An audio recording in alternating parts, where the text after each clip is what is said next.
Hello and welcome to Giant Mess, a super sloppy sports and entertainment podcast that's hosted by a giant mess.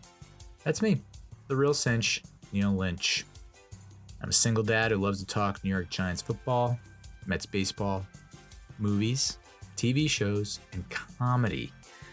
On this podcast, we have reviews, we have reactions, recaps, post-game analysis, predictions, some funny stories about parenting. I'll never be able to pronounce that word right. Parenting. Who am I? I used to be a former fourth-string college quarterback, no big deal, and a middling middle relief pitcher who thought an overpriced film and media studies degree was a smart choice. And now I'm a single dad who loves to blog, vlog, podcast, write, edit, optimize, strategize, and overanalyze. On today's episode, we'll talk about Outer Range Season 2. I don't think I was doing the podcast when Season 1 aired. I was taking a little bit of a hiatus. More like a hiatus, you know what I'm saying? No, you don't, because I don't know what I'm saying. This is the way I've been kind of pitching this is it's Yellowstone meets time travel. So a little bit of Yellowstone meets Back to the Future. It's a sci-fi western, which is I have a little bit of a soft spot for sci-fis that are also westerns. I like that dichotomy, like diametrically opposed, almost like science fiction is like future technology, western is like the old west. You know, it's kind of, I just like how those worlds collide. It's the reason why I thought Cowboys versus Aliens was going to do a lot better, or was going to be a lot better, and maybe it is. I haven't watched it in a while. The only time I see it ever now is when I'm my Uber driver's watching it. Hey, bud. I don't think you're supposed to be watching that while you drive, but hey, to each his own. This is not a self-driving car. Your hands are on the wheel. Your foot's on the pedal. What's going on? So yeah, this is a sci-fi western that stars Josh Brolin, Imogen Poots. What's his name? Will Patton? But the main draw here is Josh Brolin. He does a phenomenal job in the role of Royal Abbott, a rancher, just trying to protect his land. So yeah, Yellowstone with a big old hole. That's kind of what it's. Yellowstone with a hole, a big black hole. So without further ado, let us commence. All right, Outer Range Season 2. Only 7 episodes in this season, second season. Premiered, all 7 episodes of the second season premiered on May 16th, 2024. I know that we'll get to the critics' consensus and how the critics responded, the critical reception. But it seems like I might be in agreement with them that they should not have dropped all 7 episodes at once on May 16th, that maybe they should have slow played it like a lot of the bigger shows are doing now. The Boys, for example, Dark Matter on Apple TV, House of Dragon. So what is Outer Range about, dude? Great question. It's about this Wyoming rancher named Royal Abbott. He's fighting for his land and for his family. He ends up discovering this mysterious black void in the pasture, the West pasture, after the arrival of female drifter Autumn, who has a connection to the Abbott's ranch, but we're not sure what connection it is. And while the Abbott family copes with the disappearance of their daughter-in-law, Rebecca, they are pushed further to the brink when a rival family, the Tillersons, try to take over the land. Get that sweet, sweet black hole action. Get in on that gape. You know what I'm saying? I'm going to make, oh boy, there's going to be a whole lot of those jokes throughout this recap and review. You can't have a big black hole and not expect me to say anything about it and joke around, brah. The show was created by a gentleman named Brian Watkins. He was co-showrunner for season 1, but he's only listed as a writer. He's been a part of or written all 15 episodes, season 1, season 2, but he's only a co-showrunner for season 1. So I don't know if there was like a falling out after season 1 or he got demoted or I don't know. He does not have many credits on IMDb.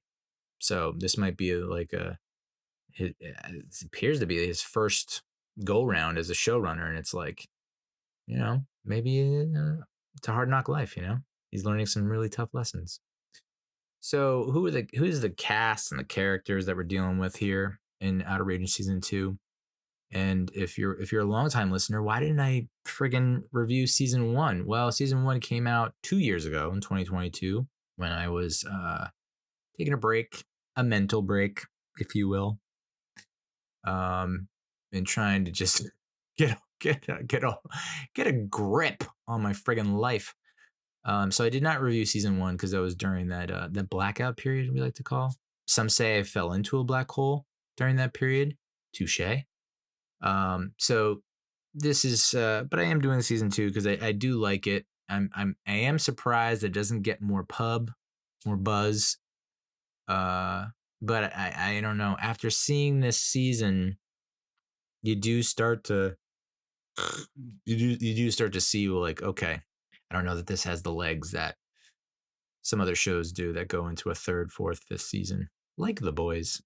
I got The Boys on the brain today. So the cast characters, we got Josh Brolin as Royal Abbott, the owner of the Abbott Ranch, husband, father, Rhett and Perry, grandfather to Amy, husband to Cecilia. You're breaking my heart.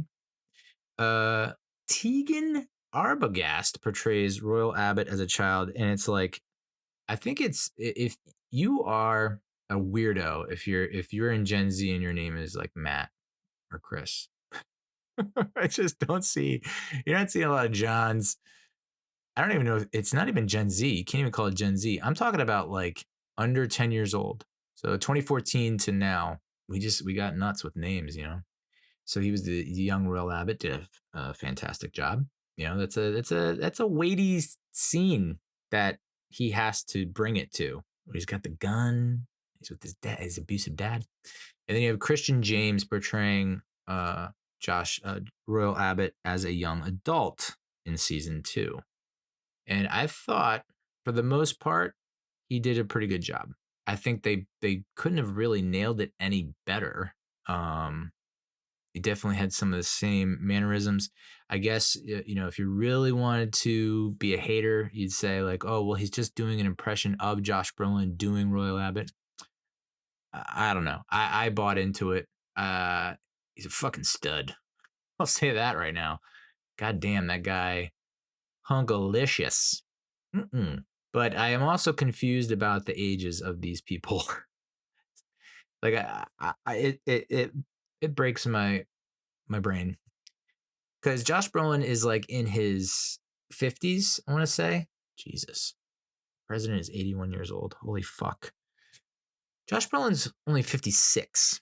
So I definitely had that in my head. I'm like, I don't think Josh Brolin is as old as I think he is, but they really olded him up on this one. He's got, you know, the white goatee and the gray hairs throughout. So they definitely aged him older with a lot of what they did, you know, stylistic choices. But still, dude's 56. He supposedly fell in the hole. So if you're not familiar with season 1, oh boy, I guess you got to watch like a recap video or something really quick.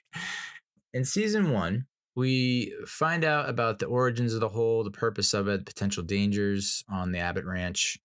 There are a lot of strange occurrences surrounding the void, you know, mountains appearing, reappearing, disappearing, bison just traveling through the hole in massive groupings, massive herds of bison flying out of the black hole. And then there's Autumn's secret, right? The mystery surrounding Autumn Rivers, her connection to the Abbott family and the void. Imogen, emoji, imagine, Poots as Autumn. If you're wondering where have I seen this young lady before? She played Ashley in Pop Star Never Stop Never Stopping from the Lonely Island guys. By the way, Lonely Island, they have a podcast as well. The Lonely Island and Seth Meyers podcast. Pretty dope. Check it out. Not getting paid for that plug. Imogen Poots was also in Green Room, a highly rated movie that has been in my queue for the longest time. And I just can't seem to press play. Don't know why. That awkward moment with Miles Teller, Michael B. Jordan, and Zac Efron. The only scene I remember from that movie is when they all had boners and they had to pee. Or Zac Efron had a boner in the morning wood, and he had to pee. and so he like had to lay across the toilet with his junk pointing down into the bowl. Yikes. Imogen Poots was also in Filth with James McAvoy. That's another movie that's highly rated that I want to check out. And I think I started watching it and stopped for I don't know what reason. When she was much younger, she had little small roles in 28 Weeks Later and V for Vendetta. Lily Taylor plays Cecilia Abbott. This is the mother of Rhett and Perry and husband to Royal. Megan West portrays the young Cecilia Abbott, and she's a feisty firecracker kind of gal that I don't know if I should say that. Lily Taylor, though, the present day Cecilia Abbott, has like 90 some odd credits to her name. You might remember her from Mystic Pizza if your girlfriend or wife forced you to watch it with you. Say Anything with John Cusack, Ransom with Mel Gibson, High Fidelity with John Cusack, Maze Runner, and The Conjuring. And just as like the younger Royal Abbott, younger adult Royal Abbott, I thought captured the character fairly well. I think the younger version of Cecilia Abbott also did a pretty bang up job. Where it's almost like this is I don't think this is true, but it seems like she was a real hard ass when she was younger and has softened, and then it seemed like Royal was maybe kind of soft-ish, like not a beta, but it's just soft-ish. And then things happen, which we'll talk about, and he kind of steps it up. So it's like they're almost ships crossing in the night. Tom Pelphrey plays Perry Abbott. Perry is Royal's elder son and the father of Amy, who at the season of 1 was abducted, or we think was abducted, like just disappeared, gonzo, at a rodeo, no less. Who's the clown now? I don't know what that means. But Tom Pelphrey, the actor, he played Ben Davis in Ozark. That's where I remember him from. I was like, this guy looks super familiar. And he played Ben Davis in Ozark, which Ben Davis was the wife's, so Jason Bateman's wife's brother, who like had addiction problems, behavioral problems, and like got fired from jobs for his violent outbursts. And then he kind of not gloms onto, but he seeks help from his family, and it does not end well for him. But man, he did a stellar performance there. He's also been in Banshee, Guiding Light, As the World Turns, Iron Fist, Love and Death. So Guiding Light, As the World Turns, soap operas, and then Iron Fist, Love and Death, both Netflix series. Netflix, not Netflix. Netflix. It's where you basically just brag. This is videos you bragging. Netflix series Iron Fist and Love and Death. Both are fairly highly rated, almost as high as this particular program that we're discussing here. Tamara Podemski as Deputy Sheriff Joy Hawk. She's the acting sheriff of the county where the town of Wabang is situated. Wabang.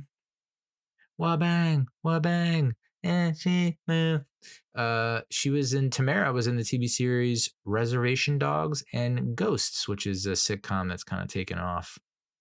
It's catching my attention.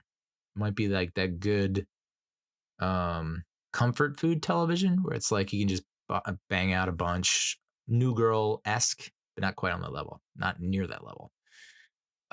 Lewis Pullman as Rhett Abbott. He is Royal's younger son. Rhett is younger, and Perry older. Lewis Pullman has been in Top Gun Maverick, Battle of the Sexes, Bad Times at El Royale, and The Strangers Pray at Night. I'll tell you something here. Quick side note take. If you like the Strangers movies, you were either planning a home invasion yourself or you just don't like sleep. There's no in between. I just don't understand. Why people. Why? I mean, I saw The Strangers. I don't know. I don't know. I watched it. I don't know. It's not up my alley. It's not in my wheelhouse. But like, if you like, do you enjoy those movies, or are you taking notes and saying, okay, this is how you do it? Like, this is how you prevent the home invasion. This is how you defend yourself in a home invasion. I don't know. Isabel Araiza. I can't wait for all the comments from the Hispanic community saying, you dumb, white, pale face cracker. Maria Olivares is the character's name. She plays a bank teller that she is a bank teller that Rhett is interested in. I gotta tell you something right now. This whole Rhett Maria storyline kind of stinks. And I don't know. That feels like something that's been inserted. Like I've been listening to What Went Wrong, a really great podcast about movies, exponentially way better than this here pod.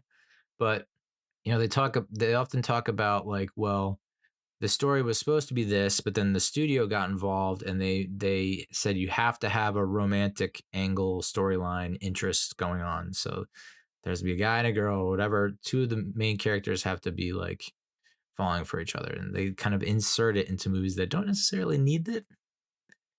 That's almost what this feels like. I mean, I don't know if this is based on anything. I don't think it's based on a novel. I could be probably wrong, but it just feels like it's there to fill time, you know? Like I know Rhett was his main journey last season was trying to overcome this addiction he had to painkillers and because due to the injuries from bull riding, going through the mental struggles or psychological struggles of not feeling like he's living up to expectations because his brother and his father were much more accomplished in bull riding. So it felt like there was more meat to his character last season and you were more invested. This season, it's him and Maria like mostly like laying in bed. I mean, they're two beautiful people. And I'm sure that's part of it. They're like, we don't have any sex in this show. So let's just throw these two hotties out at each other. So yeah, I guess I understand it, but it's also like it doesn't, like, basically their whole journey this season is trying to escape town, trying to get out of town, start a new life, and they just can't seem to do it. And so maybe that's part of it. It's like I felt frustrated, and maybe that's a success for that storyline. Like, yes, we're supposed to feel frustrated when you want to get out of something, but you can't pull yourself away. But to me, it's obviously the weakest of the storylines, I think. And they did give Rhett more towards the end of the season. Like he with Perry, well, we'll get to it. But they did give him something of more consequence and significance and gravitas. Oh boy. Stop trying to sound smart, you dumb. Okay.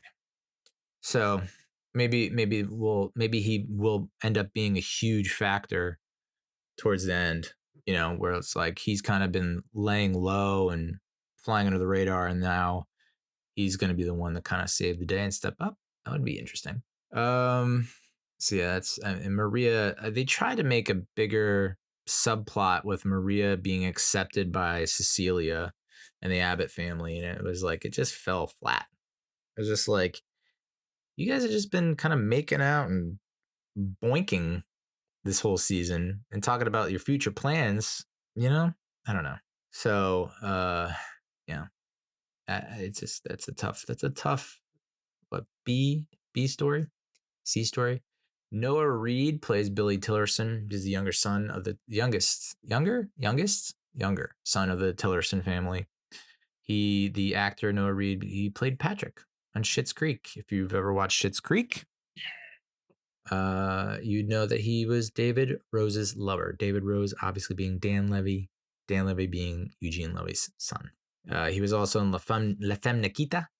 He was a voice in Tales from the Crypt, and he voiced a character in Babar. Anytime that cartoon, like I remember as a kid watching HBO, and it's like you had HBO as a kid, and it's like yeah, sometimes, not all the time. If you know what I mean. Babar would come on and it's an automatic turn off the TV. I was just like, I have no interest in this fucking elephant in a suit wearing a crown. What's going on? And then he was also a voice on the Magic School Bus. This guy's got he's got some pipes. feels like they know he has a good singing voice, and so they're just like well, let's just shoehorn this song into here during the trippy drug scenes so that we can get our boy singing. But even like not in the trippy scenes, he was singing. But then I guess they also tried to, I guess that his love for singing is because his dad, Wayne Tillerson, often sings to him. Because I guess Billy is Wayne's favorite son, apparently. Billy is weird just like Wayne is weird. Okay. And they have Sean Sipos as Luke Tillerson. He's the elder son of the Tillerson family. And he's got some Brad Pitt vibes for sure. Like you look at, and I guess that, I don't know, I just get Brad Pitt vibes from him. Like part of me, I was watching, I was like, is this guy about to blow up? Seems like he's right on the precipice, but probably not. And then Preston Alcaraz, I don't know how to pronounce that. But Sean Sipos, he was also in Final Destination 2. And my sister just sent me a reel. I don't know if this is the one. Because when Final Destination 1 came out in like what, 95? So then 2 might have been in 99. And then 3 was in 2003. So I think I saw Final Destination 3 in a theater in the Bahamas. It was raining. All right. I'm not that much of a herm. Crab. Lone wolf. Dottie. A rebel. So he was in Final Destination 2, but I saw Final Destination 3, and my sister sent a reel to me of this guy talking about why would anyone oh no, what did he say? I'm gonna completely butcher this. But he's like, you have to be of a certain age if you're driving behind a truck carrying logs in the back.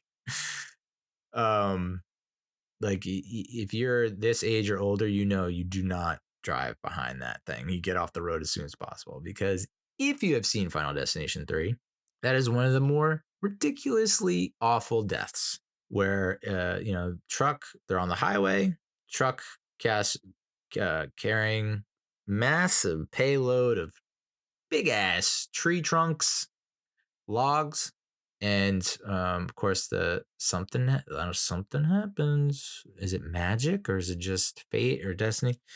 And the logs come loose they were tied down, the tie comes off, and they start coming off the truck going at very high speeds, and the logs basically bounce and right into the windshield. Boop, see ahead, dunzo. So whew, yeah, you got to be of a certain age, I guess. And then we have there's only a couple more here, right? Will Patton as Wayne Tillerson. He's the father of Billy and Luke, head of the family. I also thought the younger Wayne Tillerson, younger adult. Oh no. I don't remember him as a child. Oh, that was season 1. The actor who plays him as a young adult, I thought they did a great job of finding younger actors and actresses who were able to, you didn't have to take that far of a leap. You didn't need much to know, like, oh, that's so and so, younger so and so. So thought that actor Daniel Abeles did a pretty decent job. So if you're wondering who Will Patton is, he was in Yellowstone, which is interesting. He played Deputy Marnes in Silo. If you've heard me talking about Silo, that was another show that I watched. Season 1, I believe I watched that the same time as I watched Outer Range. Season 1, 2002. I mean, 2022. Huh. So he was the deputy in Silo. That's on Apple TV. I highly recommend that. If you haven't heard me suggest it before, I only talk about it every other episode. His storyline in that was weird. He's kind of a weird guy, He was in a bunch of the more recent Halloween movies with Michael Myers. The Forever Purge, Falling Skies TV show called Falling Skies. I think that's about aliens. Might have been on TNT. Remember the Titans. He's one of the coaches. And Remember the Titans. He's also in Gone in 60 Seconds and Armageddon. So he's one of those actors where like you see his face, you're like, I know this guy, I just don't know his name.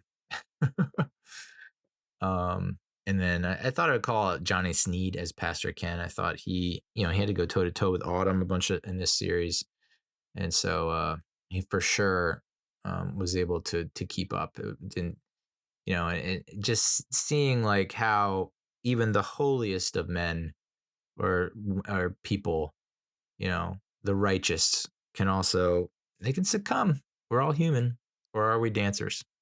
Deidre O'Connell as Patricia Tillerson as well. The mother of Billy and Luke and Wayne's estranged ex-wife. She's always good for a laugh.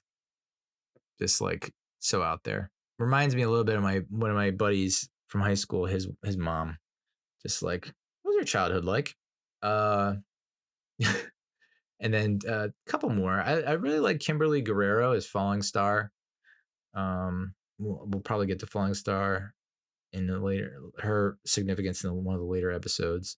And then Tatanka Means and Tukola Black Elk as officers Edgar and Daniel, respectively. I kind of dug that. So season 2 explores the far-reaching consequences and ethical implications of time travel and the manipulation of fate. It also raises profound questions about identity, fate, and the interconnectedness of past, present, and future. So the overarching storylines for season 2, where the Abbott family is still on the struggle bus. Royal's haunted by his past actions, and he grapples with the weight of his secrets and his the unraveling of his carefully constructed reality. Embarks on a relentless pursuit of the truth, seeking answers about the time travel phenomenon and the mysterious disappearance of his granddaughter, Amy. And Cecilia's faith and resilience are being tested. She's got to deal with the repercussions or the realities surrounding her husband's revelations, the unsettling events plaguing her family. She turns to religion, struggles to maintain a sense of normalcy, but she reaches the end of her rope a couple times in this series. Perry is consumed by grief and guilt over the disappearance of his wife, Rebecca, and he journeys back in time to apparently 1984. I would not have guessed that. I, for whatever reason, thought it was in the 90s. No, actually, I thought it was the 60s. This is where I'm getting fucking tripped up again, dude. So Royal Abbott, spoiler. I just can't. Yeah. Royal Abbott, like, I want to say he's between the ages of 6 and 8. He's a big kid, which makes me think he's 8. But he could be 6. He could be 12. So he's anywhere from 6 to 12. This is where I feel dumb about not doing, like, if you haven't seen season 1, you gotta stop. You gotta press stop or press pause and then watch it. It should take about a day. So whatever you're doing on Saturday, clear the schedule. Watch Outer Range season 1, and then come back to this timestamp right here. Got it? Okay. And all right, you're back. Whoa, dude. Whoa. Remember all that? That was crazy. So Royal allegedly was on a hunting trip with his dad. He got spooked. He says he got spooked by something. So he's got this big ass shotgun and he's following his dad. His dad is up ahead to the left, to the side. And he says thought he saw something and went to shoot it and he shot his dad, killed his dad. Dead dad. That was in 1886, I think it was. 1886 or 1889. It was in the 1880s, right? So he's between the ages of 6 and 12. Claims to accidentally have shot his dad and is consumed by grief and panic and shock. And so he immediately starts running away from the crime scene, if you will. And he sees this big ass black hole. I think he sees this big black hole. But I was under the impression that he was like running through a giant, vast pasture with his eyes closed, like trying to run away from his woes, right? And then he didn't see the black hole and fell in it. But the way things go down in season 2, I don't think that's the case. Anyway, 6 to 12 into the black hole. He appears to be, and this is like, I don't know what year we're currently in, because it's like, okay, it released in 2024. And the first season came out in 2022, and they're all like, so are we in 2022 in the show? Are we in 2018 in the show? Because if Josh Brolin the actor is 56 years old and he's playing Royal Abbott, and it's 6 or 12, he said he transported to a time in the future where he runs into Cecilia as a girl, right? So he's between 6 and 12, we'll say 8 or 10, falls in the hole, comes out of the hole as a kid, between the ages 6 and 12, meets Cecilia, who's around his age. The Abbott family takes him in as one of their own. And so when Perry goes back, so if we're looking at, and that's where I didn't know where he popped out, because it's like just do the math. 60. How old do you think Royal and Cecilia are now? Jesus Christ, we got to do some fucking math. And this is where I get so sidetracked, and then I have to rewind because I missed half the friggin' episode thinking about this stupid math problem in my head. Like if it's 2022, even 2018, minus 8. So it's, 2016, 2010 to 2016, 60, 50. So what is 20? Okay. Boy, oh boy. Didn't think it was going to get a math friggin' problem. 2022 minus, we'll say, if Josh Brolin is 56 minus 8, so that's 44, right? 44 years at minimum, right? 50, no, it's 48 years. So it's almost 50 years. 1974. Okay. So that's probably not right because there's no way. So it's either early where the show season 1 and season 2, the present, quote unquote, it has to be in an earlier year than 2022. Because if we're going by Josh Brolin's age, that means that he came out of the hole in 1974, which feels late because then they're saying that Perry voluntarily hurled himself into the hole and came out of it in 1984 when Royal and Cecilia were young adults. Now, how young adults? I don't know. Because that guy, I would not have said that Royal Abbott was 18 in that friggin', I wouldn't say he was 18 in that. I guess they could be saying that he was 18 to 24. Because how old are Rhett and Perry supposed to be? Jesus Christ. I don't know. You can see where I'm a little turned around, because I know they aged up Josh Brolin. So has to be he's playing maybe 10 years older, a little less than 10 years older. So it's 64, let's say 63, 64, right? Okay. So we'll say 64 minus 8, 56 years. Okay. 2022 minus 56. 1966. Yeah. I guess that's right. I guess he did say that, 66. So he would have popped out of the hole in 66. And then by 84, he's either 24, I honestly thought it was 1994, but they're saying it's 1984. So 84 minus 66, right? All right. 18 years. So either 24 or 24 to 30. I'll venture to say older on the college age end. So 18 to 24 is probably 23, 24, 22 to 24 years old in 84. And then you tack on, 40 years, 40 some odd years. Okay. All right. It's just, knowing that Brolin is not that old has really took a diamond studded dildo to my face. All right. So Perry Abbott goes in the hole, comes out the hole in 1984, hoping to prevent the tragic events that led to Rebecca's disappearance. But his actions in the past have unforeseen consequences, altering the present and creating new timelines. Yes, that's right. Why did I now just remembering that? Yikes. Oh boy. Yeah, that's a cool little wrinkle. I do remember that now. Oh, fuck. But I thought, I didn't think that he had a plan. Did he? I don't think he was hoping, I didn't think he was hoping to prevent tragic events. I think he was just like, I want to not even restart my life or redo my life. I want a completely new life or something like that. It just felt like he was trying to get away from it all, not like he was trying to prevent anything. I don't know. I didn't get that. I must have missed that. And then maybe we get that stupid rat storyline. Autumn is revealed to be the future version of Amy. Boom, I said it. Wow. I don't know that that was that much of a shocker. Like I remember in season 1 when they had the big twist, I was like, "Oh fuck, this just got real and interesting," and I love it. In this one, it was like I feel like they used that as the cliffhanger teaser going into season 2, and then it just never had like the big payoff. It's just like people kind of like subconsciously accepting it, but not fully accepting it. Radical acceptance, if you will. Something I've been told to practice and I refuse.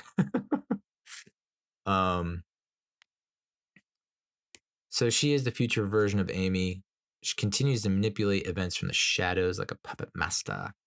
And she's driven by a desire to protect her younger self and secure the future of the Abbott family, which I guess is part of the allure of this series, the show, right? Is that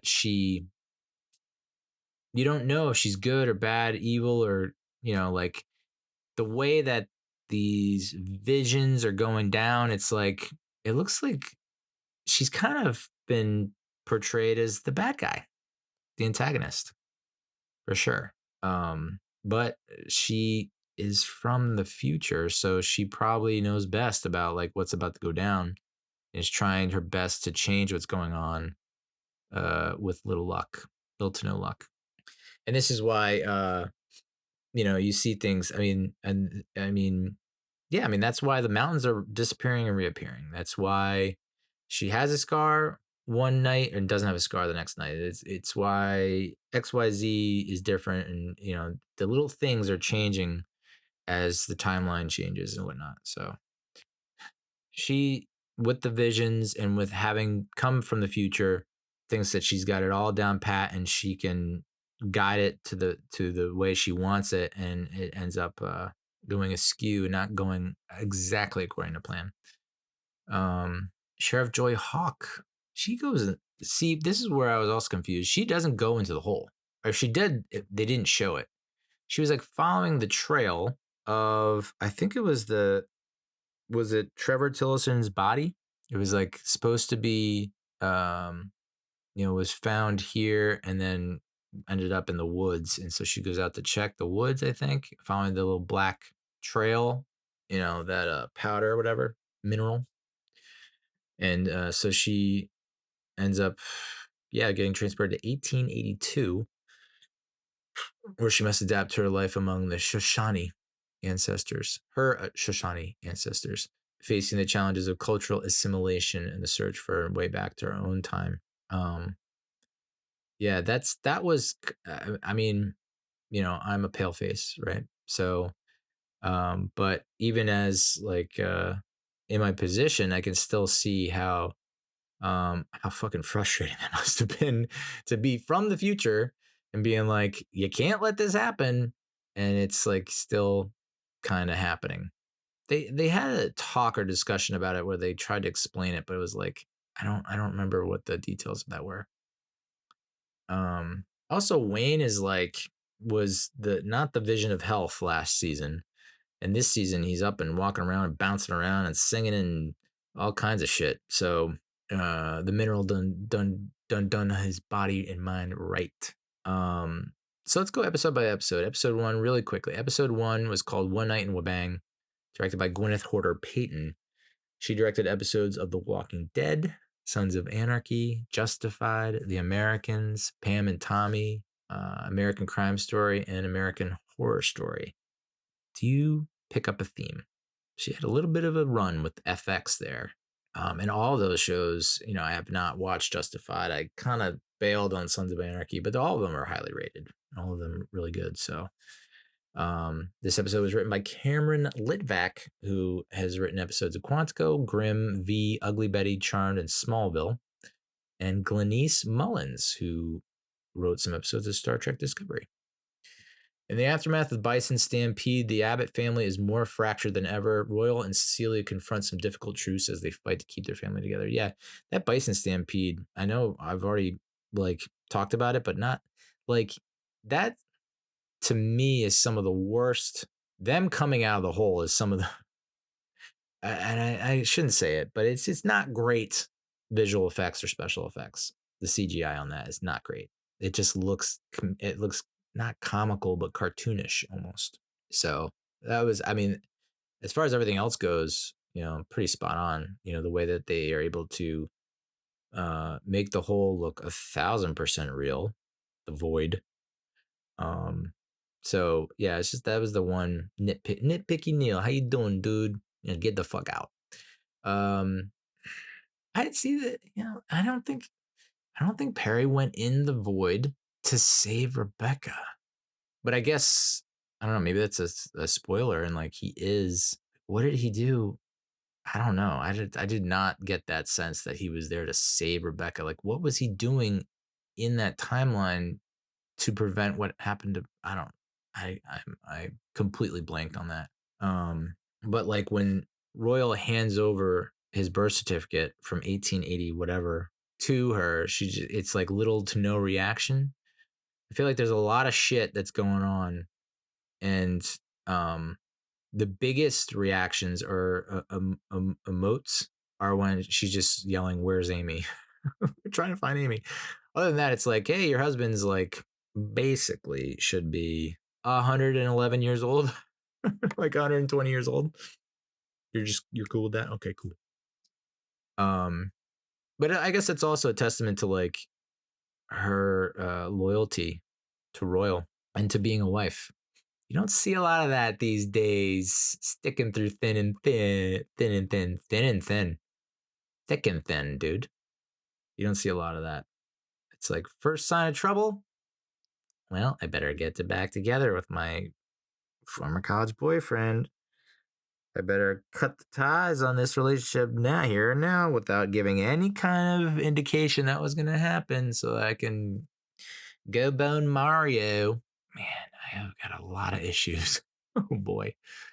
Uh, man, she is. Yeah, Autumn is just like an absolute wrecking ball in this season. I mean, season 1 too, but it's just like she's just like wherever she goes, she's just laying waste to everyone. Yeah, grief of faith. Right, it's an exploration of faith.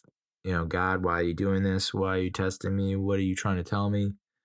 And then there's grief, which grief is a motherfucker. I just read like 100-page goddamn PDF about grief and like all these exercises that you need to do. So I probably should look into that.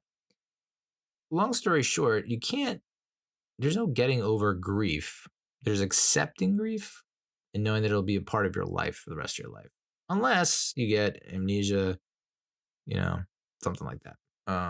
Episode 1, season 2, got an IMDb rating of 7.4 out of 10. Episode 2 is called Traces to Somewhere. It's directed by Gwyneth Porter Payton, again, written by Dagny Atencio Looper, who wrote an episode of C on Apple TV. That's with Jason Momoa. I guess they're blind. I don't know. My brother-in-law keeps telling me to watch it, and I never do, but maybe I should. Jenna Westover, who doesn't have any credits that I recognize. Doug Petrie, who's written episodes of Daredevil, Buffy, Angel, Ren and Stimpy, and Rugrats, dude. What a lineup that is from the 90s. And Marilyn Thomas, whose credits I don't recognize. Perry seeks help from an unexpected family member. The Tillersons promise revenge against the Abbotts, while Royal contends with a new threat to the West pasture. Yeah, so it's also like we're talking about Cecilia's reaction with the time travel thing. And I guess when younger Royal in 1984, finds that when Perry reveals himself to be, because he first introduces himself as Ben, just like his name in Ozark. Whoa. But yeah, this guy is known for just dropping in, fucking shit up, and being out. That's his whole MO, this actor. But he first introduces himself as Ben. He says like, I need some work. And then at the bar, he reveals himself to be his royal son. And Royal is like not taken aback and is just kind of quickly accepts it. And it's just like more It's like very, it's not like crazy curiosity, but he is like, he'll ask some questions here and there. But I mean, I guess it makes sense because he's traveled through time. So it's like, if he finds another time traveler, he shouldn't be like that floored by it. But at the same time, the whole time that Harry's in 84, I'm thinking, so does this actually happen in the original timeline? And Royal knew that that was going to happen, that his son Harry was going to jump into the hole because he had lived through that already. But I guess not, because of the way the season ends. I don't know. But we do see back in 84 that Cecilia and Wayne were together. Oh, holla at your boy. Wayne and Cecilia were an item. They were together, and Royal was not with Cecilia. Um, and Perry did not know that. So that's also confusing because, like, wouldn't you know? And maybe I'm a Looney Tune and a wacko for knowing this, but I know, like, when my dad and mom got married, I know when they started dating, and I know when they had me. So, like, how would you not know that in 84 unless Royal never talked about it? I don't know. So, but he did not know that Royal and Cecilia were not together and that Cecilia was with Wayne. I guess that was also never mentioned in the Abbott family household at the dinner table. And I can kind of understand that. But you would think, I mean, Rhett and Perry are not that old. You're telling me they never knew that Cecilia dated Wayne? Come on, brah. I don't know. Yeah, Joy in 1882. Um, the phone battery dying. People when a phone battery dies, an angel gets its wings. Like, people get very upset when their phone battery dies, myself included. And so to have it happen in 1882, it's got to be a real kick in the tits. So yeah, she took that pretty hard, the battery dying. But she ends up running into what is it, the Falling Star, who also a time traveler. So I guess she fell in a hole in the 70s, 72 or 74. So she's glad, that Joy is now part of the crew there, the tribe. And of course, like, Joy tells, does she tell Falling Star about the future? Anything past her disappearance in 72 or 74? Does so and so I feel like that was definitely had to be one of the early scenes. That's also going to be wild. Like, her Joy's wife in the present day, quote unquote, and their daughter. That was a pretty big moment. And they're like, "Where did Joy go? We have no idea. No one knows where Joy went. She disappeared." And then the daughter picks up a picture, black and white picture, and Joy's in it. Like, what? Oh shit! That's gotta be like, where did that picture come from? So does that photo didn't exist before she fell in the hole? She falls in the hole, bloop, just magically appears. This is where they're like, hey, do me a favor, flip the switch, okay? Take your hand, put on the lever, press down, turn off your brain, and just enjoy the show, which I could not do. Revelation of Wayne's brand and its connection to the Abbott Ranch. What? I don't remember that. I mean, I remember the Abbott's brand. I don't remember that at all. Fuck me. I mean, like, you're never gonna see, to think that you're never gonna see. Well, whoa, oh, so Falling Star had been there for 4 years. She's like, oh, you kind of live to accept it. It's like, but you weren't married and had a kid. You need to get back to them, no matter how. Like, I know you want me to accept radical acceptance. I can't do it. So this got a 7.5 out of 10. Pretty good. Episode 3 was called Episode Hurts. It was directed by Deborah Campmeyer. She had also directed episodes of Star Trek Discovery, which is probably her connection with Glennis Mullins, and Star Trek Picard. Written by Dagny Atencio Looper and Glennis Mullins. Royal and Cecilia become desperate in their attempt to save the ranch. The Tillersons have dealt with the startling turns of event. Yeah, so the Abbotts are financially struggling, right? Because Perry was out on bail, and you can't skip on bail. You can't run on that shit. But everyone knows, or not everyone, but most of the Abbott family knows that Perry jumped in the hole and he's not showing up anytime soon. So the judge decides that they are going to either pay the $500,000 or and if they can't afford that, they'd give up the ranch because they put up the ranch as collateral, right? And the ranch was $500,000. All right, they're gonna lose the ranch if they don't get $500,000. Save the ranch. So the Tillersons are having to deal with Billy's deteriorating condition. The fact that he got shot through the neck, the face towards the end of season 1, if you remember, during the Bison Stampede. He has survived, and he was in a coma, I think, or something like that. He was out for a while, and then he comes back to life. Autumn's manipulation of the religious group and her connection to Billy. So that's one thing that was interesting to me, was that Billy and Autumn form this really quick, strong bond, and then the brother, what's his name, Luke, comes along and is just like, "Hey, I've been rubbing my gums with that mineral shit like it's cocaine, and I had a vision that I was right by your side, and that you were leading, and we were together." And she's like, "Okay." It's just like, well, that's all it takes. And I guess, oh well, yeah, I guess it can be that quick if she's been having uh hmm. Yeah, this is where I guess the timeline shifted, right? The one timeline with the visions. But isn't she from the fucking future? Wouldn't she know? I guess she knows.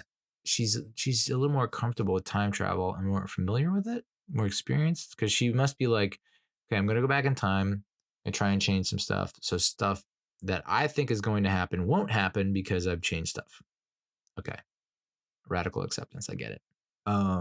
What did everybody hurts get? Royal had a dream of the ranch disappearing and its potential significance as foreshadowing. Cecilia is growing concerned about Autumn's erratic behavior, questioning of Royal's decisions. Yeah, I think this is where we see Wayne Tillerson singing Sweet Child of Mine by Guns N' Roses. Was that it? Or was it November Rain? One of the two. Maybe he sang both. Because then in the bar, what did he sing? He sings, I think it was like a Motley Crue song. Wanted, Dead or Alive. I don't know. It's like they had him singing a bunch of some cool hair band songs of the 80s that I dug. Yeah, Autumn, the visions that she's been having, that a lot of the other people who have done the mineral, or done the min as I like to call it, have seen her as like almost like a cult leader, religious in some respects, but like definitely cult like vibes.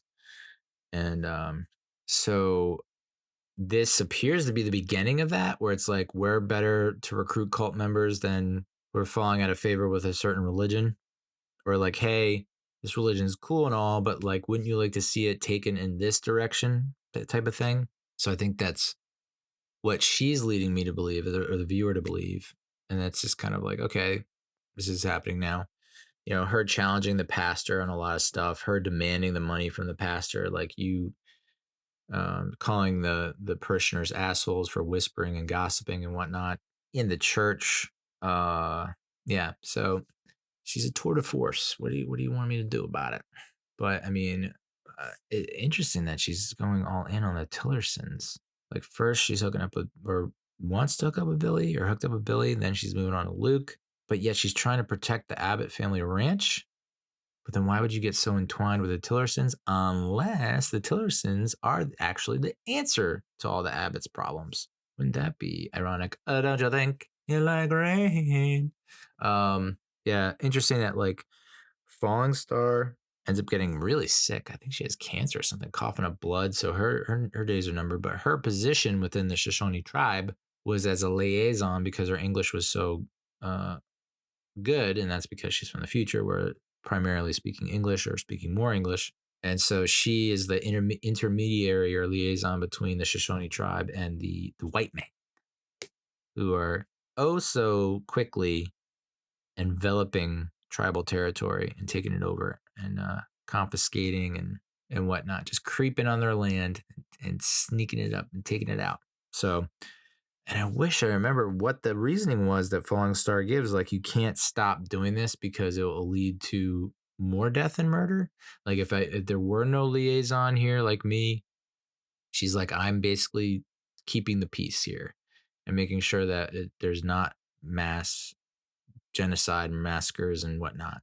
So by me doing this, I'm not preventing the inevitable, but I am slowing. Let's say retarding, which I guess you could say, slowing down and limiting the damage, so to speak. So that's what Joy ends up taking that position once Falling Star falls. Oh, Falling Star. Now I get it. That makes sense. So, and Joy takes to it and Joy likes it.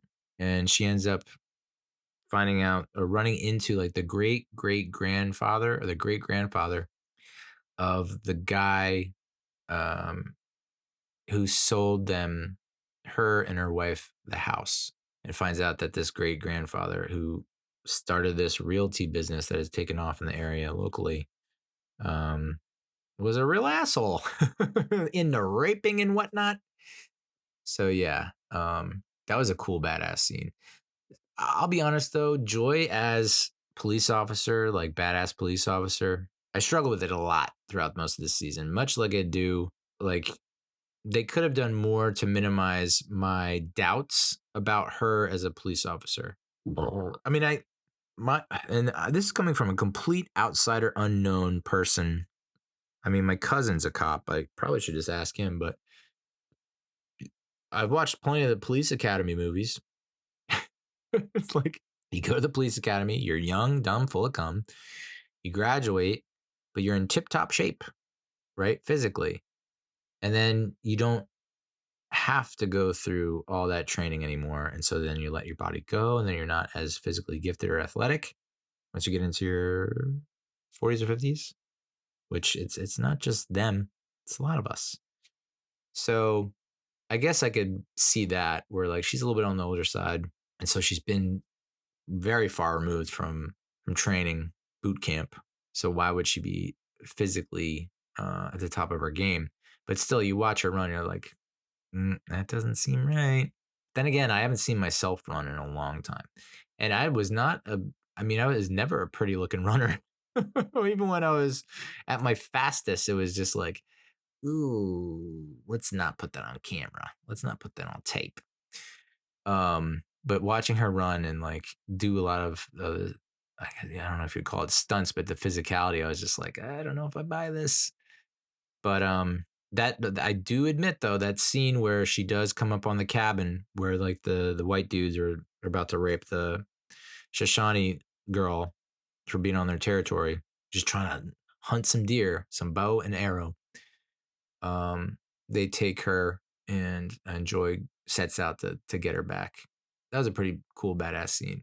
She took a bullet, couple bullets? No, just one bullet, right? Killed the guy, but then the what's his name from the realty place, the great grandfather, he escapes. I guess he tracks down Royal Abbott's dad. Oh boy, we can see Royal as a small child. So I believe we've now seen her. Time goes fast. Like one episode, she's in 1882. The next episode, it's 4 years later. She's in 1886, and she's adapted. She's taken over the position. So she had seen when she had gone to accompany Falling Star during her job. Was that it, or was it her first gig as the liaison? One of the two. She sees the wagon pull up, and like the guy who's negotiating and saying like, we'll give you this, we give you this, blah blah blah blah.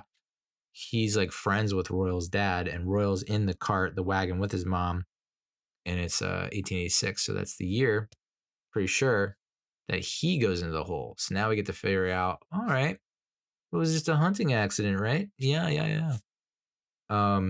So that the great grandfather of the realty company guy goes to Royal's dad and is like, this, Indian lady escaped. I've had enough. Let's go out and get him. You're going to be my bounty hunter. Like, you're good at that, at tracking. And the guy's like, and Royal's dad is like, yeah, Royal's dad is piece of shit, abusive towards the kid, the wife. It's just like, what a life that must be. Ah, just to be like abusive as fuck. Like, what is your end goal, end game here, buddy? Things that make you happy are weird. So that's when Joy sees Royal as a kid. And like, what are you gonna do? You can't go up to him and be like, "Hey, you're gonna fall through a hole." Wake, you can't lay that on a friggin' 8-year-old. The 8-year-old would be like, "Mom." Uh, so yeah, but while they're tracking, so Royal's dad, asshole, and Royal go to track down this Indian lady, aka Joy, who done fucked some shit up, killed his best man. And so they end up tracking her down. Does Royal's dad have a gun? No, he's such a dick. He's like, I want you to have this kill. So saying this, Royal's dad saying this to Royal, like, I want you to have this kill and make a man out of you or something like that. Something stupid. And of course, Joy's like says something so profound that even a 6 to 12-year-old can be like, you're damn right. She's basically, this is a moment where you can change your life. This is a moment where you don't have to put up with XYZ anymore. And so Royal's like, damn right. Turns the rifle, shotgun on his dad and shoots him dead. Still, a lot of panic, shock, disgust, grief, overwhelming senses taking over. And so he drops the gun and books it. And Joy knows, oh, this is the moment. Like, this is the moment where so she's trying to chase after him with this friggin' gun wound, where she couldn't, she could barely walk, and now she's like full on sprinting after this 6 to 12-year-old through a major huge pasture. And so in this instance, like I said before, I always thought he had his eyes closed and he was just running and he didn't see the hole and he fell in. This is like it looks like he's purposely running for that hole. Like he sees it there and he knows it's there. And so that almost, not to get too wacky here, but that almost makes me think that that's not the first time that he's time traveled. No, there's no way. Because he would have been fucking, no. God, that was so stupid. But like even like a 6 to 12-year-old not seeing the hole and falling in, I can buy for whatever reason, running with your eyes closed. I don't know if a lot of kids do that. But like you're just so distraught and you're looking ahead and not in what's on the ground in front of you. And I mean, in the pasture is the pasture, right? So like the hole is not so easily visible. Like you do have a lot of like shit in the way. So it'd be wild if he sees it and is like, "Yep, I'm gonna jump in the hole." Oh, because he wanted to kill himself, which is also kind of extreme, dude. Don't you think?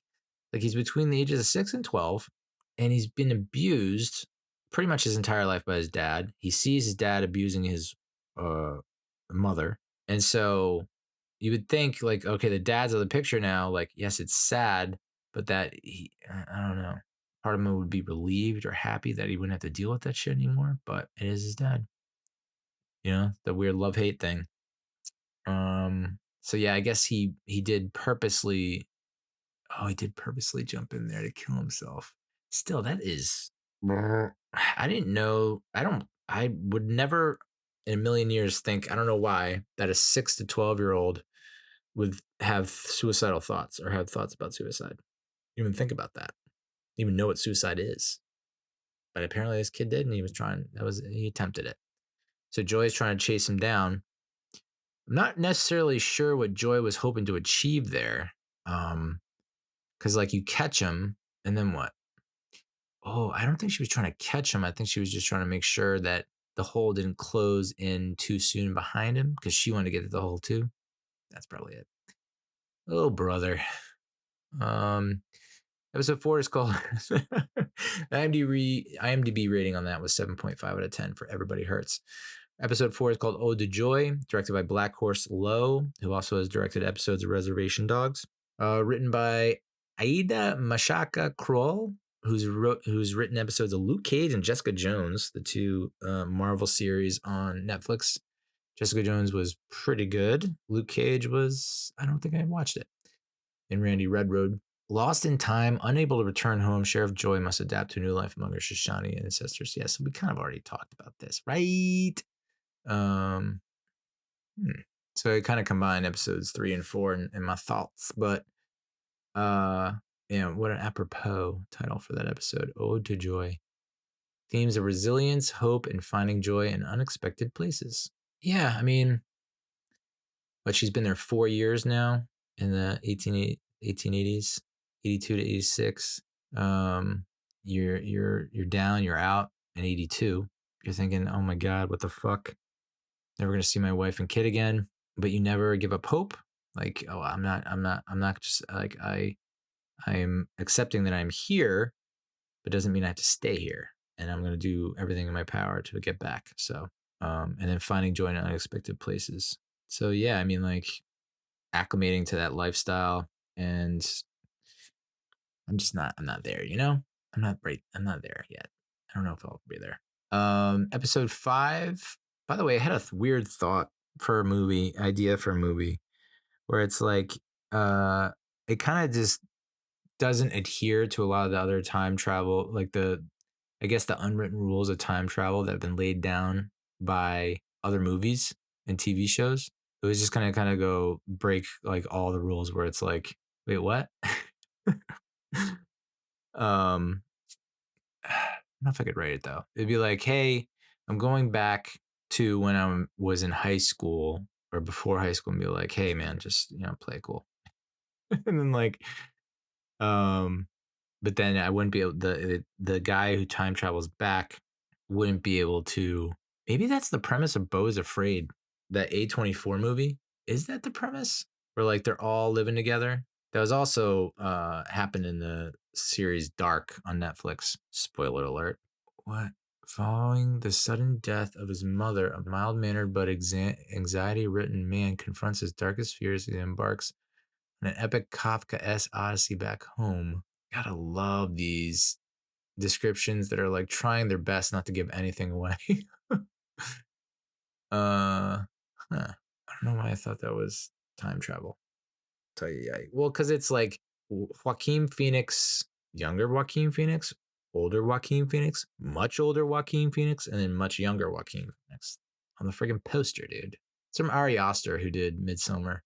So I want to watch it, but it's not great reviews, and also it's 3 hours long. Yikes!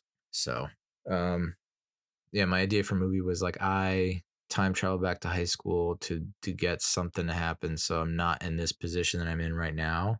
But then I can't get back, and it's not like you so I can't get back. 43-year-old me, 13-year-old me. And so I just get stuck there and I have to live through all that. And so by the time I get to where I am now at 43, I'm actually have the appearance of a 73-year-old. I mean, what do you think? Sign the dotted line. Coming to theaters never. So I just thought that would be interesting. Like, well, what if they can't get back, but things still happen the way they happened? It's like nothing changes. That was like the lame twist, I guess. Hated it. Episode 5 is called All the World's a Stage, directed by Deborah Kampmeyer and written by Doug Petrie and Randy Redroad. What a name. I bet it is some light softcore Cinemax type porn on the side. Royal discovers an unlikely ally. Cecilia grapples with the possibility of Autumn's identity as Autumn becomes increasingly unhinged. Yeah. I don't know how I mean, like I said before, she's a freight train, and I don't know how you stop that. I don't know how you slow it down, because she's just not taking no for an answer. She's just like a bat out of hell. Wait, what? What the fuck is that? No way. Martha Hawk? Oh, I also thought that was a cool scene when, I don't know what episode it was, but Royal and Perry are together. They're kind of buddy buddy now. And they go to like this consignment shop or like a clothing store, and there's a very old lady who's kind of run the show, and they're helping, and Royal is very kind to her, and um, you know, the old lady is saying something to Perry, and they're just having a good old time. And then Perry's like, "Yeah, that's my last remaining surviving family member. She's my cousin." Like, oh shit. Because at that point, Royal is what, 24, 28. And so this lady who's got to be in her like 84, 86, she'd be in the 90s. Yeah. 1884, 1886. Yeah. So she would be almost 100. She's still working? What is going on? Retire, you crazy old kook. That this you're like, I'm glitching right now because the synopsis of this episode says that fucking Royal reconnects with his former flame Martha Hawk, who is Joy's wife. So what are you talking about? Former flame Martha Hawk. That blows my mind. That seems like something I would probably I should remember. No? Yes? I almost typed good times. No, that's not helping. What the fuck is this shit? I don't know why it pumped that out, but I am firmly in denial about that. Royal did not reconnect with his former flame, Martha Hawk. Whatever. There's the tension and unresolved feelings between Royal and Martha. What? What? Did I just completely fucking lose it on this?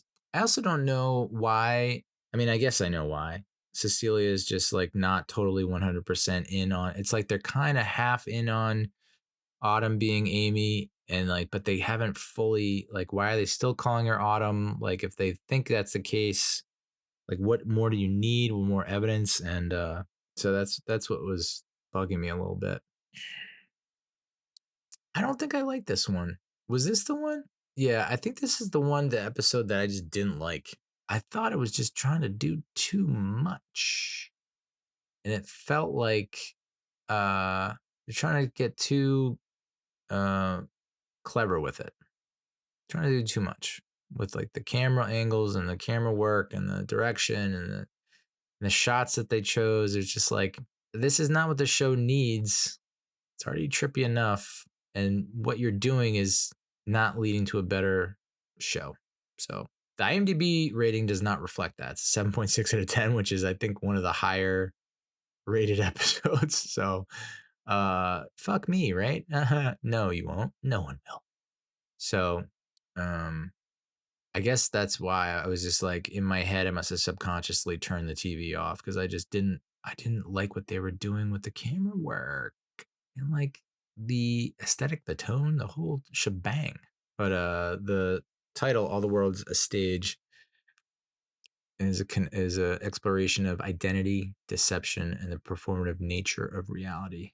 Yes, there's a lot of use of mirrors, reflections in the haunting score, which ultimately, I mean, that's the major scene from this episode is when Autumn does the min, and she looks in the mirror and is able to connect with present day Amy, who's with her mom, Rebecca, Perry's daughter, with Perry's estranged wife. And so they see each other. That was cool. I like that. I did like that scene. Do-Si Do episode 6 was directed by Josh Brolin, and I thought this one was a much better episode than the previous one. It was written by Aida Mashaka Kroll and Marilyn Thomas. Autumn's erratic behavior reaches a fevered pitch. Royal and Cecilia take matters into their own hands, basically being like, all right, well, so $500,000 is coming their way. Pastor comes over. I also, so that's something that I've noticed that I don't know if I'm looking, I mean, I'm obviously probably 99.99% reading into it way too much, but they have been over the course of 2 seasons putting a little bit of an emphasis on them, like making it seem almost obvious to the audience, where it's like this shot did not need to exist, but they keep including it, so it must mean something. Where like you see them getting a glass, turning on the faucet, filling the glass with water, turning off the faucet, and then drinking it. That leads me to believe there's something in the water, something going on in the water. But yeah, this one's called Do-si-do because they're, Autumn is doing a little bit of a do-si-do with the Abbott family. Just like the Abbotts are doing a little do-si-do with the Tillersons. I'm gonna push through this. I can do this. It's just I'm reading these things and I'm like, that didn't happen. That didn't happen. That didn't happen. Abbott's decision to hide Billy's body and the consequences of the deception. When the fuck did they hide Billy's body? So I know Billy and Luke get in a fight because they're both fighting over Autumn. Billy's like, visions, I'm with her. Luke's like, visions, I'm with her. And so they have their quarrels. Wayne is constantly not at home, and like he basically enlists Luke to look over Billy and feed him and take care of him. Billy's wearing the most childish pajamas, full top, full bottom. And that's when Luke happens upon the min. He does a bunch, and I guess that's what makes him give the visions with Autumn. And so they have a little do-si-do, they have a little fight, and Luke accidentally kills Billy. So where does Autumn come over and they take the body and Autumn gives it to the Abbotts? I do not remember that happening. Cover up Billy's death. I do not remember that at all. Perry returns from 1984 Back to the Future. And not before. So before he returns to the future in 1984, he has the ringing in the ears. So he has the ringing in the ears. Joy has the ringing in the ears in the present day, quote unquote. Perry has the ringing in his ears in 1984-ish. I want to say Royal kind of had it, and maybe Autumn had it at one point. But what does the ring in the ears mean? A timeline has been shifted, or a new one's been created, and it kind of fries people that are in the timeline that have the knowledge of it being affected. I don't know. Very interesting. But Perry, before he returns in 1984, he finds Wayne cheating on Cecilia with a whore at the bar. He ends up beating the piss out of Wayne Tillerson, just like he beat Trevor Tillerson to death. He doesn't beat Wayne to death, although he could have, I guess.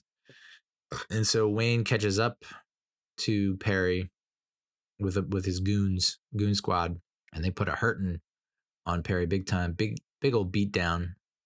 And that's when Royal comes to the rescue. Young Royal pulls up in the pickup with the gun, shoots the one guy in the leg. They back off. He takes Perry, and Perry goes back in the hole, comes back out, walks up to the Abbott family house, looks through the window, and sees. Does he see himself on the couch with Amy? No, I don't think he does. Does he? I don't think he does. Oh no, he sees someone on the couch, and he's like, maybe it's Royal and Cecilia and Amy, or maybe it's just Cecilia and Amy. And he's like, whoa, wait a second, Amy's here. So I gotta, like, what did he do in 84 that prevented anything from changing? Rebecca. And how did he know that he was going to come back out of the hole prior to when all this other shit happened? I don't know. Anyway, something clicks.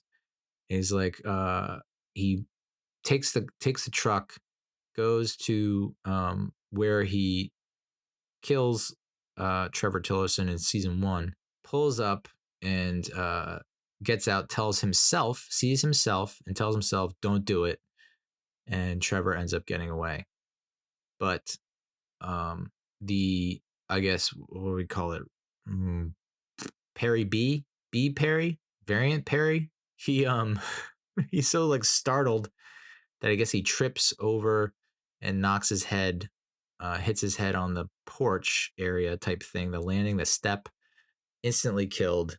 And so that's when Perry is like, oh shit. And so he ends up picking up Perry B, wrapping him up, put him in the trunk of the bed of the trunk, taking him to the hole, switching clothes, push him in the hole. So now we have a dead Perry, potentially. We don't know if for sure he's dead, right? Might not be. But if so, what happens to a dead person? I guess they just pop up, like pop out of the hole. Because like most times they show the people coming out of the hole, aren't they climbing out of the hole? No, they're just waking up near the hole. Okay. So what if that Perry isn't dead, wakes up, and he's in some other timeline? I don't know.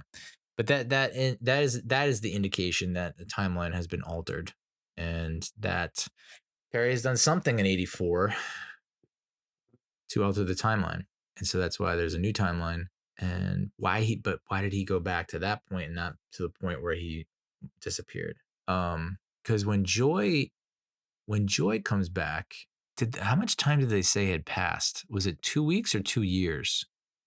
So 2 years, because she was in 1880s for 4 years, but they tried to make a note in one of the dialogue exchanges, like, well, it doesn't mean you're going to go back to that same time. I don't think, like, it doesn't work that way. I don't know. Yeah. So Perry is basically taking over the identity of Perry B in this other timeline where he doesn't kill Trevor Tillerson. Meanwhile, Wayne Tillerson gets his hands on some mineral. He's in the bar, drunk as fuck, does some min, and he's able to see. It's like Wolverine and X-Men of Days of Future Past, where his consciousness gets transported back to his body in the 70s in Days of the Future Past. Wayne takes them in, and he's like, his consciousness then goes back into his younger body in 1984. And that's when he sees Perry. And he's like, Perry is doing the time travel. So now he's got that knowledge up in his bean. So what is he gonna do? He's gonna weaponize the shit out of that. He's gonna do something bad with it. So yeah, the end of Innocence was the episode 7, the season 2 finale. And I guess what's most interesting is, like, so Autumn goes to this place where Rebecca is staying with Amy, kind of like a women's shelter for the abused women, domestic violence, things like that. That's what, I guess that was the vibe I was picking up on. And so Autumn goes in after, pleading her case, and basically tells Rebecca, like, reveals, like, hey, I'm your daughter, and you've done a lot of fucked up shit, and here's exhibit A, B, C, D through Z. And so that freaks out Rebecca. She doesn't know what to do. And so Autumn takes Amy and says that she's going to take her to the hole and throw her in the hole. Because Amy has to be thrown in the hole in order to become who she is. If she, it's like one of those nectars. If she doesn't go in that hole, Amy, as she knows it, is not herself, doesn't become her. And so despite Joy, Royal and Cecilia, they go to the domestic shelter too late, and they find out that Autumn has Amy. Royal contacts Joy and is like, you got to get to that freaking hole. You got to get to that freaking hole, and you got to stop Autumn from throwing Amy in the hole. Joy gets there, is able to shoot Autumn, and of course, very dramatically, Amy, I guess, falls into Amy, or is able to throw Amy into the hole as she's falling to the ground from being shot. And then we see Amy awaken in what looks like the Salt Lake Flats in Utah. Is that right? Salt Flats in Utah. And she's got the big bump on her head, and the man or woman come over and go, hey, who are you? Do you know your name? And she's like dazed and confused, and she goes, Autumn. So that is the birth of Autumn. No longer Amy. The death of Amy. The birth of Autumn. I mean, it's like, again, I talked about X-Men 97, like, how are you going to land this plane? And they did it. I don't know how the fuck they're going to land this plane in this show. I cannot see it having 5 seasons. I just can't see it. I mean, the visions and the premonitions that I've seen so far is like, or that we've seen so far from Royal, was like that one time he went in the hole as in the present day, comes out of the hole, and he's in the future, and like Autumn is in. It seems that Autumn is like the cult leader and like the science tech company that that one doctor from the University of Wyoming potentially starts, creates, or is part of.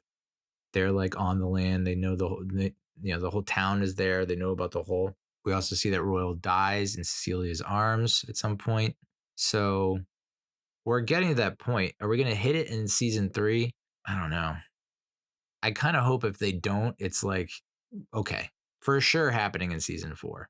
But like when we were introducing like Rhett, I noticed I didn't talk about Rhett and Maria this whole freaking recap because it's like, God damn, do they stink? Not they don't stink. It's just like, well, I don't understand why this is part of the show. But then you see that doctor from the University of Wyoming, the scientist, geologist, who has a sneaking suspicion, a hunch that there's something strange going on that pasture. She confronts Rhett and is like, time to be the good son and talk to your dad and get him on board with me taking samples and figuring out what's going on with that, because it seems like it's otherworldly and we need to know more about it. The scientific minds must know. And that's when Rhett is like, nope, not going to do it. Not gonna. So that's really that scene. And then the next scene where they meet, where she comes to the ranch and he rides out on the horse and they have a little confrontation. Like those are the only 2 scenes I felt like, okay, I think they're figuring out like this is the plan that you should take. This is the route you should take. That he is going to have to stick around, step up, not be able to escape. But that, at least that felt like he was doing something. The whole other rest of the season is just like, we're slowly getting out of town, but stuff keeps on happening to bring us back. So it makes me think that, is that fate or what? Just keeps pulling him back. So, am I looking forward to season 3? Yes, but that does feel like the make or break season. There was plenty of great stuff within this season. Episode 6 got a 7.5 out of 10, and I think, yeah, the season finale got a 7.5 out of 10. So it's pretty much consistent throughout the season. What do the critics have to say? With a better handle on its characters and a willingness to get even weirder, Outer Range's sophomore outing is in the zone. Yeah, the weirdness is definitely, a big aspect of it, of why I watch. The big reason why. So hopefully, keep it weird, Outer Range. And then on Metacritic, it has a weighted average score of 72 out of 100 based on 9 critics, generally favorable reviews. What was the rating on that? So yeah, got it. So yeah, so season 1, I think only 70, what did it say? 71%? 85% of critics, no, come on, bitch. So season 1, 79% of critics gave it a favorable review. So it's a certified fresh on Rotten Tomatoes. The audience score was 65% of audience gave it a favorable review. So 5.2. Wait, what the fuck? Oh, top critics. Wow. So it's, what the fuck? I don't know. I just don't think there are enough critic reviews, because it's not fresh according to top critics, who give it a 5.2 out of 10, but then all critics, it's a 6.8 out of 10 certified fresh. And then 65% of audience gave it a favorable review, 3.6 out of 5. That's overall for the series though, right? No, that's for season 1. Okay. Oh boy. and then season 2, 92% of all critics gave it a favorable review with a 7.2 out of 10. And then 83% of top critics gave it a favorable review with a 6.3 out of 10. And 81% of audience members on Rotten Tomatoes gave it a favorable review with a 4.1 out of 5. And that's basically what I gave it on IMDb. It was an 8 out of 10. I really like the show.